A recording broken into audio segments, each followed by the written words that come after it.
हरित क्रांति क्या है, इस विषय पे सबसे पहले तो हरित क्रांति जान लें। हरित क्रांति का मतलब होता है एक तो जो फसलें होती है, फसलों के उत्पादन में वृद्धि करना। जब हमारा देश आजाद हुआ तो उस समय हमारे देश में ऐसी विकट परिस्थिति थी कि उस समय हमारे पास खाने के लिए पर्याप्त मात्रा में खाद्य उत्पादन नहीं थे। जो खासकर हमारे भारतवासी लोग हैं उनके पास गेहूं नहीं हुआ करता था, तो यदि किसी के पास गेहूं हो गया तो उसको उस गेहूं को मकर संक्रांति, जिसको हम गुड़की कहते हैं, या दीपावली के त्योहार या रिश्तेदारों के लिए बचा के रखते थे। क्यों रखते थे कि वो रिश्तेदार आएंगे और या मकर संक्रांति या दीपावली आएगी तो उस दिन हम क्या करेंगे, इस गेहूं के आटे का उनके लिए कुछ खाना या पूरी या रोटी बनाएंगे, क्योंकि इतनी पर्याप्त मात्रा में नहीं होता था। और जिस दिन गेहूं के आटे की पूरी बनती थी उस दिन घर के लोग पहले तो नाचते थे। इस विकट परिस्थिति को हमारे पूर्वजों ने झेला है।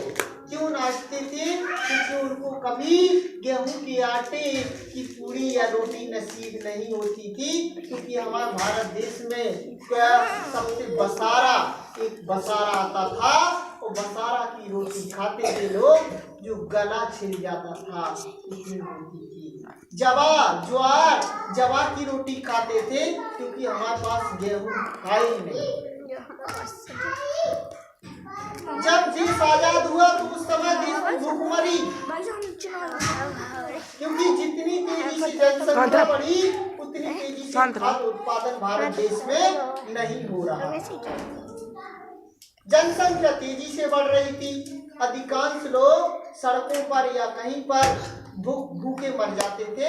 भूखे मरने का मुख्य कारण था कि जनसंख्या तेजी से बढ़ रही थी और देश में खाद्यान्न का उत्पादन बराबर नहीं हो रहा। उस समय हमें अमेरिका से गेहूं का आयात करना पड़ा। अमेरिका ने भी कह दिया हम गेहूं तुम्हें क्यों दें।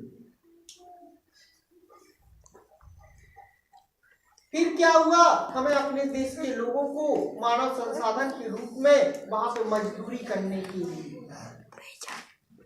अमेरिका में भेजना पड़ा। तब अमेरिका ने हमें गेहूं दिया था,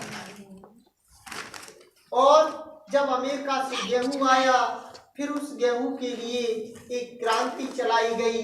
और क्रांति चलने पर, क्रांति का मतलब था कि हमने अपने देश के लिए एक सिद्धांत बना दिया था कि हम इतना गेहूं उत्पादन करेंगे कि भविष्य में हमें किसी देश का गुलाम नहीं बनना पड़े। और गेहूं के उत्पादन के लिए जो प्रयास किए गए उसको एक नाम दिया गया, वो नाम था हरित क्रांति।